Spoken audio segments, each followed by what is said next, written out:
একটা ছেলে কি সুন্দর, 18 বছর, 20 বছর, 25 বছর, এরকম তাগড়া একটা জওয়ান, তার ভিতরে এতটুকু বুঝ নাই যে আমি যে একটা মানুষ, আমার কি করা উচিত। এই বুঝটুকু যার নাই, সে কি পরিমাণ মূর্খ, কি পরিমাণ নাদান। আপনি ভাবেন, সকালবেলা ঘুম থেকে উঠে আরেকবার ঘুম যাওয়া পর্যন্ত একটা মোবাইল তার সঙ্গী, আর কতগুলো বন্ধু 4-5 জনের লগে আড্ডাবাজি, এরা তার সঙ্গী।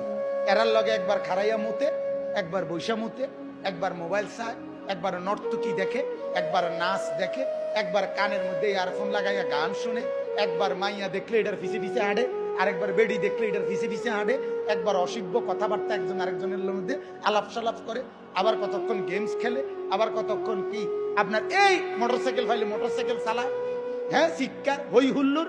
আপনি বলেন এটা কি কোনো জীবন? বেটা তুই বল, বেটা বাপ তুমি বলো না, তোমার বিবেক তোমাকে কি বলে? এটা কি একটা মানুষের জীবন হইতে পারে? বিনোদন বুঝি মানুষের 24 ঘন্টার, মানুষের জীবনের 24 ঘন্টা বুঝি ফুর্তিতে কাটে, হ্যাঁ? বিনোদন বুঝি একটা মানুষের সারাক্ষণের কাম। তুমি যে মোবাইলের মধ্যে উলঙ্গ ছবি দেখতেছ, নাচ দেখতেছ, হিন্দি সিনেমার নর্তকীরে দেখতেছ, কিতা দেখো?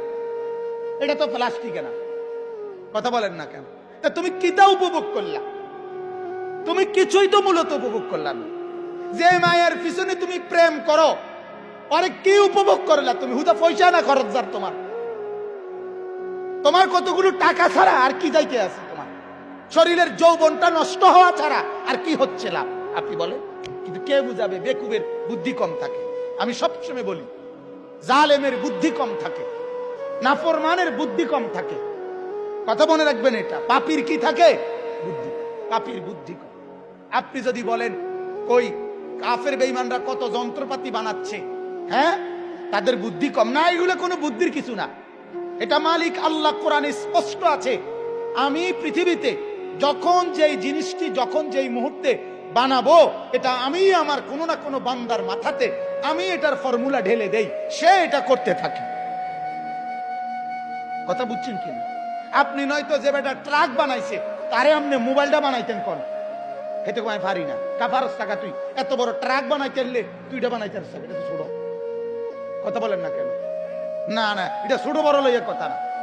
আল্লাহ তাআলার ফয়সালা এটা, যাকে দিয়ে আল্লাহ যেই কাজটা করান, ঠিক কিনা বলেন না কেন? হ্যাঁ, আমি আমার জীবনে একবার আমাদের কুমিল্লা, কিছুদিন আগে কুমিল্লা আমাদের ইজতেমা হয়েছিল, দাওয়াত তাবলীগের ইজতেমা হয়েছিল।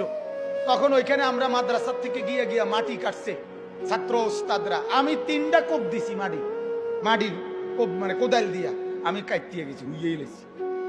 আমি বুঝি না এটা আমার বলতো, কথা বুঝছেন কিনা? অথচ আরেক লোক দিনের পর দিন কি সুন্দরে 2 কোপে 3 কোপে এত বড় চাকা কি সুন্দর উঠায় ফেলে, ঠিক কিনা বলেন না কেন? কুল্লুন মুয়াসসারুন লিমা খুলিকা লাহু, এটা হাদিস, আল্লাহর নবী বলছে, যাকে আল্লাহ তাআলা যে কাজের জন্য বানিয়েছেন, যাকে দিয়ে আল্লাহ যে কাজটা নিবেন, তার জন্য আল্লাহই কুদরতি ভাবে সেটা সহজ করে দেন। সুবহান।